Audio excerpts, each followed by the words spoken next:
Assalamualaikum warahmatullahi wabarakatuh. Perkenalkan, nama saya Ika Nurlela dari ruang A431, Prodi Manajemen Universitas Pamulang. Di sini saya akan mempresentasikan materi mengenai analisis jabatan.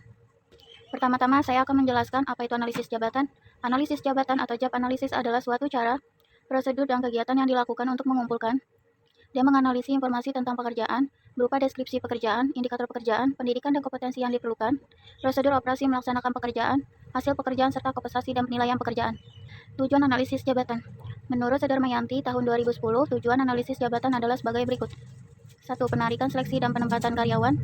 2. Sebagai petunjuk dasar dalam menyusun program latihan dan pengembangan. 3. Menilai kinerja atau pelaksanaan kinerja. 4. Memperbaiki cara bekerja karyawan. 5. Merencanakan organisasi agar memenuhi syarat atau memperbaiki struktur organisasi sesuai beban dan fungsi pekerjaan. 6. Merencanakan dan melaksanakan promosi serta transfer karyawan. 7. Merencanakan fasilitas dan perlengkapan kerja bagi karyawan. 8. Bimbingan dan penyuluhan karyawan. Jenis-jenis analisis jabatan.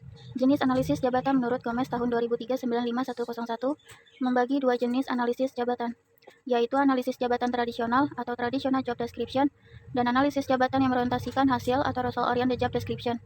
1. Traditional job analysis. Analisis jabatan secara tradisional yaitu dengan mencari informasi melalui tiga aspek, yaitu 1. Tanggung jawab.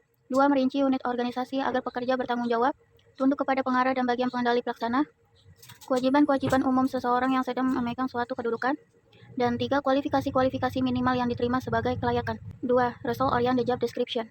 Analisis yang berorientasi hasil ini juga dinamakan output oriented job description, dan ini merupakan suatu kehidupan kecil dalam program Orion Budget.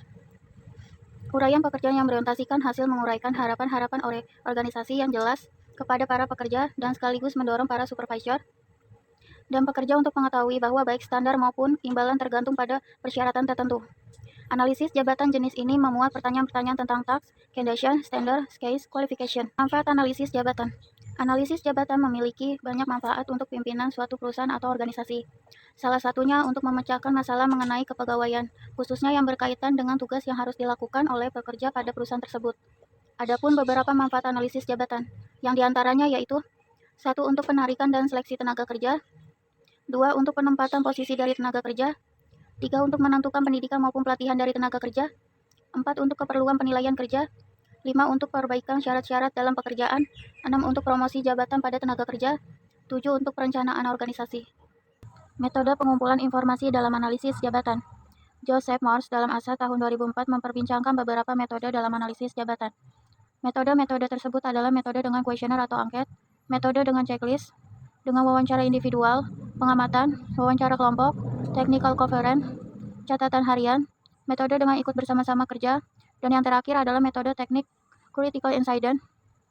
1. Wawancara. Wawancara harus memperhatikan hal-hal sebagai berikut. A. Pro dan kontra.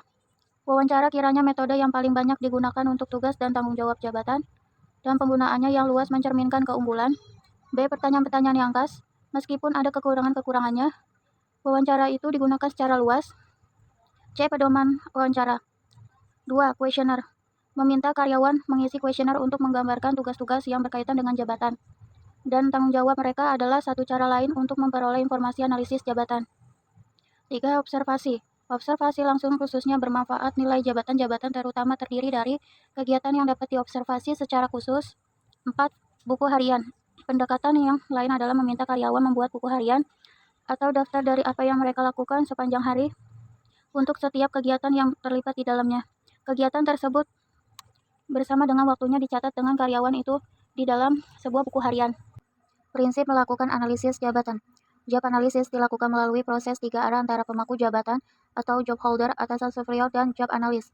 Terkadang bila diperlukan dapat melibatkan orang lain, misalnya orang yang memiliki job yang sama, atau orang yang lebih senior yang berada dalam satu departemen dengan pemegang jabatan, atau bisa juga orang yang mengerti dengan jabatan tersebut. Pemangku jabatan merupakan sumber informasi utama karena dialah yang lebih mengetahui pekerjaannya dibanding dengan orang lain. Atasan melihat jabatan tersebut dalam perspektif, mampu melihat bagian yang lebih fokus yang tidak terlihat oleh pemegang jabatan sebagaimana mestinya.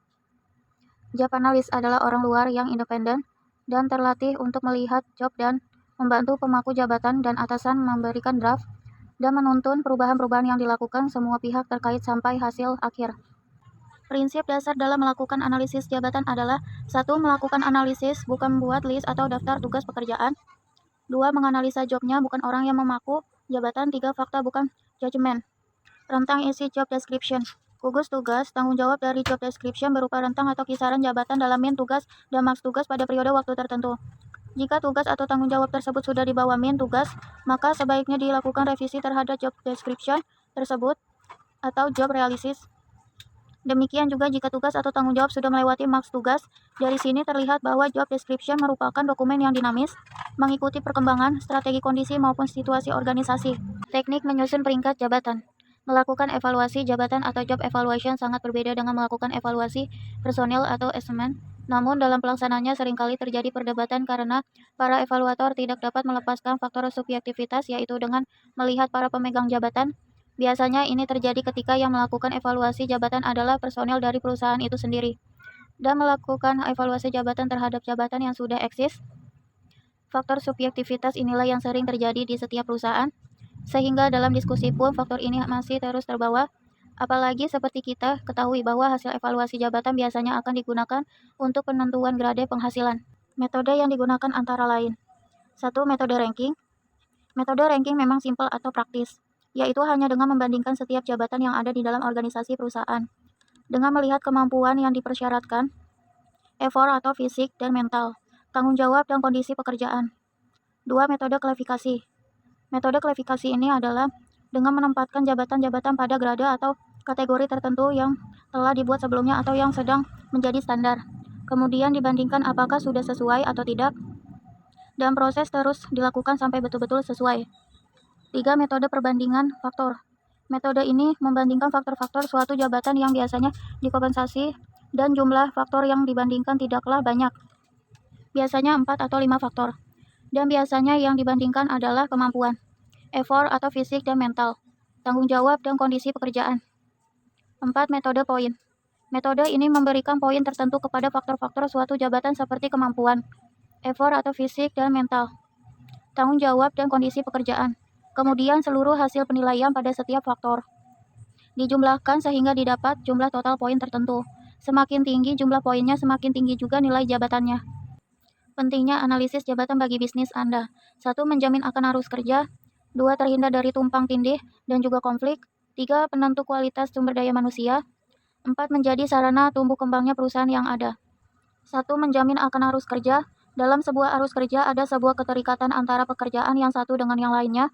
Ketika salah satu dari pekerjaan tersebut belum memahami bagaimana pekerjaan yang seharusnya, tentu kegiatan perusahaan akan berhenti dan tidak efektif. 2. Terhindar dari tumpang tindih dan juga konflik. Meskipun dalam bidang yang beda, namun terkadang ada karyawan yang mengerjakan pekerjaan yang sama. Hal ini akan berimbas pada kurangnya tanggung jawab yang ada. Dengan adanya sebuah analisis jabatan ini akan mampu mengatasi hal tersebut. 3. Penentu kualitas sumber daya manusia. Sebuah sumber daya manusia menjadi penentu bagaimana perusahaan bergerak. Kesadaran akan kualitas sumber daya manusia ini akan memberikan persaingan terhadap bagaimana sebuah perusahaan dijalankan. 4. Menjadi sarana tumbuh perkembangnya perusahaan yang ada. Ketika mampu memiliki sebuah sumber daya yang terampil, tentu menjadi kunci sukses tumbuh kembangnya perusahaan. Hal ini sangat jelas ketika melakukan analisis jabatan, bisa menjadi jembatan sebuah perusahaan untuk bisa berkembang lebih baik. Pada dasarnya, sebuah perusahaan memang harus memiliki sumber daya manusia yang berkualitas. Kualitas tersebut tentunya menjadi langkah untuk bisa diterapkan pada posisi jabatan yang tepat. Dengan analisis ini bisa menjadi cara yang paling sistematis untuk bisa memajukan perusahaan. Tahapan proses analisis jabatan. Menurut Hasibuan tahun 2011, tahapan atau langkah-langkah proses analisis jabatan adalah sebagai berikut. 1. Menentukan penggunaan hasil informasi analisis jabatan adalah penganalisis harus mengetahui secara jelas apa kegunaan hasil informasi analisis jabatannya. 2. Mengumpulkan informasi tentang latar belakang adalah penganalisis harus mengumpulkan, mengkualifikasi data dan meninjau informasi latar belakang. 3. Menyeleksi muakal jabatan yang akan dianalisis adalah penganalisis harus memiliki beberapa muakal jabatan yang harus dianalisis.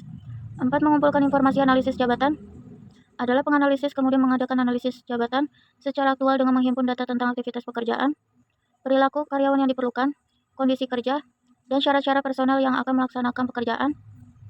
5. Meninjau informasi dengan pihak-pihak yang berkepentingan adalah analisis jabatan menyediakan informasi tentang hakikat dan fungsi pekerjaan. 6. Menyusun deskripsi pekerjaan dan spesifikasi pekerjaan adalah penganalisis pekerjaan, kemudian menyusun deskripsi pekerjaan, spesifikasi pekerjaan, dan evaluasi pekerjaan. 7. Meramalkan perkembangan perusahaan adalah penganalisis harus juga memperhitungkan atau meramalkan perkembangan deskripsi pekerjaan, spesifikasi pekerjaan, dan evaluasi pekerjaan, apakah di kemudian hari diperlukan penggayaan pekerjaan dalam perusahaan. Kesimpulan. Kesimpulannya adalah dengan adanya analisis jabatan yang diterapkan oleh divisi HR di suatu perusahaan, otomatis akan menciptakan kemudahan bagi perusahaan dalam melaksanakan kegiatan kerjanya. Analisis jabatan dalam uraian jabatan merupakan sumber informasi yang jelas dan lengkap berkaitan pekerjaan para pegawai di suatu perusahaan. Analisis jabatan juga memberikan informasi tentang pekerjaan bagi perusahaan agar jabatan-jabatan dapat ditempati oleh orang-orang yang sesuai dengan spesifikasi pekerjaan yang telah dibuat. Itu saja yang bisa saya sampaikan. Kurang lebihnya mohon maaf. Semoga bermanfaat. Wassalamualaikum warahmatullahi wabarakatuh.